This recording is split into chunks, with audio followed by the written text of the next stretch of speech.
drink water this way to prevent stroke and heart attack in seniors. You may have heard this before. Over 80% of strokes are preventable. That sounds encouraging, but in reality, it's a serious warning, because every single day we are ignoring some of the most dangerous risk factors. We worry about blood pressure, cholesterol, and blood sugar, but we often forget one of the most fundamental elements: water. No one tells you that a small habit involving water intake could determine whether you can avoid a stroke or heart attack. This video will help you understand why proper hydration is so critically important, and how you can protect yourself with just 4 simple steps. Step number 3 in particular is a dangerous mistake that over 90% of older adults make without even realizing it. It seems harmless, but it quietly triggers blood clot formation, the primary cause behind most strokes and heart attacks. Let's take a moment to visualize the physical mechanism behind the 2 most dangerous cardiovascular events. A stroke often happens when a blood vessel in the brain becomes blocked and can no longer deliver oxygen to brain tissue, usually due to a blood clot. A heart attack is similar. The artery feeding the heart gets blocked, blood flow is cut off, and parts of the heart begin to die from oxygen deprivation. Both tragedies share a common culprit: blood clots. And surprisingly, dehydration can play a direct role in the formation of these clots. When you don't drink enough water, your blood becomes thicker, its flow slows down, and the risk of clotting increases. Thickened blood becomes the perfect environment for plaque, debris, and platelets to stick together and form clots. What seems like a small issue, daily, repeated dehydration, is actually laying the groundwork for a silent killer to strike.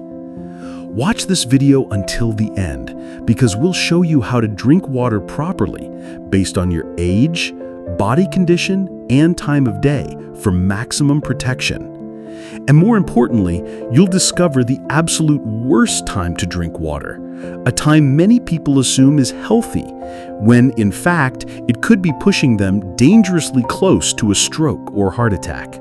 It's one of the biggest health misconceptions we must correct, because sometimes your survival depends on the simplest choices you make. Threat 1: thicker blood. This is the most significant risk. The process unfolds in clear steps. When you become dehydrated, the fluid volume, plasma, in your blood decreases. This increases the concentration of blood cells like red cells and platelets and other proteins. As a result, your blood becomes thicker and more viscous. Thicker blood moves more slowly through your circulatory system, and the blood cells are more likely to clump together. This creates the perfect conditions for blood clots to form. These clots are the culprits that can travel to the brain, causing a stroke, or get lodged in a coronary artery, causing a heart attack.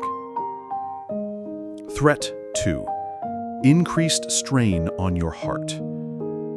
Besides raising the risk of clots, dehydration also directly forces your heart to work harder. Dehydration reduces your total blood volume. To compensate and maintain a stable blood pressure, your heart has to do more work. It must beat faster and pump more forcefully to move enough blood through your body. For an aging heart, or one already managing other health conditions, this constant added workload is a significant stressor, increasing the risk of an acute cardiovascular event. The evidence is clear. One of the most effective prevention strategies is keeping your blood thin and flowing smoothly, and reducing unnecessary strain on your heart. The most direct way to achieve this is with a smart, consistent hydration plan. Now, let's walk through the 4 simple steps to make that happen. Step 1. Consistency is more important than volume. The number 1 rule is simple. Sip water steadily throughout the day rather than drinking large amounts all at once. Many people mistakenly believe that drinking 64 ounces, about 2 liters, a day is all that matters.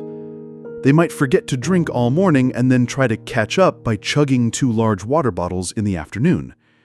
This is a common mistake, and it significantly reduces the protective benefits of staying hydrated. Why is this rule so crucial? Your ultimate goal is to keep your blood at a stable, thin consistency 24/7. When you drink a very large amount of water in a short time, your body reacts. Your kidneys recognize a sudden fluid overload and work overtime to quickly filter and expel the excess water as urine. The body doesn't store that water for later. The result is a dangerous cycle. You're hydrated for a short period, then quickly return to a dehydrated state once your kidneys have done their job. During those dehydrated periods, your blood thickens again, and the risk of clot formation rises. The correct strategy is to maintain a steady, gentle stream, keeping your body in a state of equilibrium. Here's how you can do it. 1. Keep water in sight. The old saying, out of sight, out of mind, is especially true here. Always keep a water bottle or a glass of water on your desk, next to your favorite TV chair, or on your nightstand. When you see it, you'll be much more likely to drink it. 2. Use habit stacking. Attach the new habit of drinking water to things you already do every day. For example, drink a glass of water right after you wake up, before you make your coffee. Drink one after you get back from a walk. 3. Prioritize your mornings. Nighttime is the longest period your body goes without hydration. When you wake up, you are often in a state of mild dehydration. Starting your day with 1 or 2 glasses of water is a fantastic way to rehydrate your system and thin your blood right from the start. 4. Listen to your body in the evening. Many older adults worry that drinking water close to bedtime will disrupt their sleep with bathroom trips. This is a completely valid concern. Try to taper off your water intake about 1 to 2 hours before you go to bed to ensure a restful night. Step 2. Plain water should be your go-to drink. Rule number 2. Prioritize plain water as your main source of fluids. Drastically limit sodas, packaged fruit juices, sweet tea, and other sugary drinks. Not all liquids are created equal. While other beverages can provide some hydration, they often come with unwanted ingredients that can undermine or even reverse the health benefits you're trying to achieve. Here are 2 major risks with sugary drinks, like sodas, packaged juices, and sweet teas. 1. They increase inflammation. A high-sugar diet has been proven to promote chronic inflammation throughout the body. Chronic inflammation damages the lining of your blood vessels, creating conditions where bad cholesterol can build up and form dangerous plaques. And 2, they increase your diabetes risk. Sugary drinks cause a spike in blood sugar, forcing your body to produce more insulin. Over time, this can lead to insulin resistance and type 2 diabetes, which is a top risk factor for both heart disease and stroke. A note on caffeinated drinks, coffee and black tea. Caffeine has a mild diuretic effect, meaning it can cause your kidneys to flush out a little more water. For most people, 1 or 2 cups of coffee a day won't cause significant dehydration. However, if you drink large quantities, they can contribute to water loss. Most importantly, they cannot replace the pure, simple hydration benefits that plain water provides. What about diet drinks? While they don't contain sugar, these drinks offer no nutritional benefits. They are empty liquids that do nothing to contribute to the health of your heart or blood vessels. Plain water is always the superior choice. Here are 2 ways you can do that if you get tired of plain water. 1. Give your plain water an upgrade. If you find plain water boring, don't turn to soda. Instead, make your water more appealing by adding a few slices of lemon, cucumber, some mint leaves, or a handful of berries. This adds natural flavor without any sugar, and you get a little vitamin boost as well. 2. Try unsweetened herbal tea. Teas like chamomile, peppermint, or ginger are excellent alternatives that can be enjoyed hot or cold. Step 3. The truth about drinking water with meals. Rule number 3. Think of drinking water during your meal as a safe and beneficial habit. This is one of the most debated topics, and you have likely heard the opposite advice. Let's clear this up once and for all. One of the most persistent nutritional myths is the idea that you shouldn't drink water with meals because it will dilute your stomach acid and interfere with digestion. You're not wrong for having heard that argument, but that reasoning is outdated. It fails to account for the incredible adaptability of the human body, and more importantly, it overlooks the specific medical needs of older adults. Our body isn't a static test tube. The stomach is an extremely dynamic and intelligent organ. When you eat and drink, it automatically adjusts by producing more acid if needed to maintain the perfect environment for digestion. For a healthy person, a glass of water with a meal has no significant negative impact on the digestive process. In fact, water can aid this process by softening solid foods, helping digestive enzymes work more effectively. Why is drinking water with meals? It aids swallowing and prevents choking.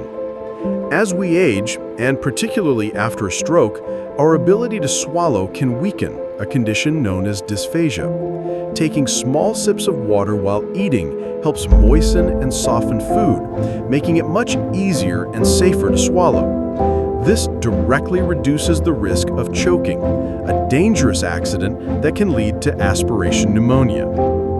Here is what you can do. Place a glass of water on the table with every meal. Take small sips throughout the meal, especially after bites of drier food. If you need to take medication with your meal, this is also a great practice. Before we get to our final, most important step, please take a moment to subscribe to the channel if you're finding this video helpful. Step 4. Listen to your doctor, not just your thirst. This fourth and final rule is the most important of all. Do not rely solely on thirst to decide when to drink, and always talk to your doctor about the right amount of water for you.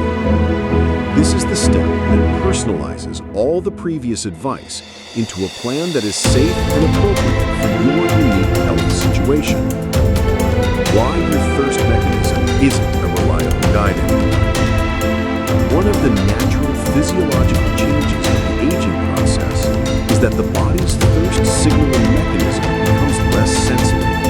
This means thirst is a delayed signal. By the time you actually feel thirsty, your body is very likely already in a state of mild dehydration. This is the exact state where your blood begins to thicken and your risk increases. Therefore, you can't wait for that signal.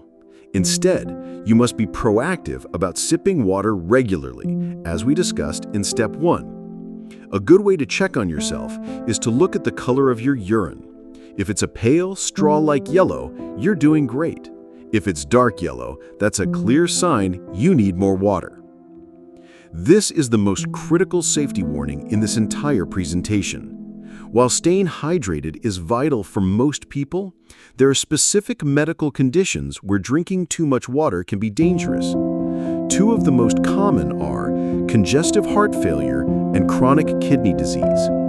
In these cases, your heart or kidneys cannot process fluid effectively. Drinking too much water can lead to fluid overload, causing swelling, edema, shortness of breath, and severe strain on your heart. For this reason, the generic advice to drink 8 glasses a day may not apply to you and could even be harmful. The next time you see your doctor, treat them as your partner in health. They understand your overall medical condition and the medications you take. Ask a specific question. At your next appointment, ask your doctor directly, based on my health conditions and the medications I'm taking, how much water, or total fluid, should I be drinking each day? Know your number. Your optimal fluid intake is a personal medical number, not a one-size-fits-all rule. Knowing and sticking to that number is one of the most responsible actions you can take to protect your health. To learn more, please watch our other videos on the early warning signs of stroke and how you can prevent them right here on our channel.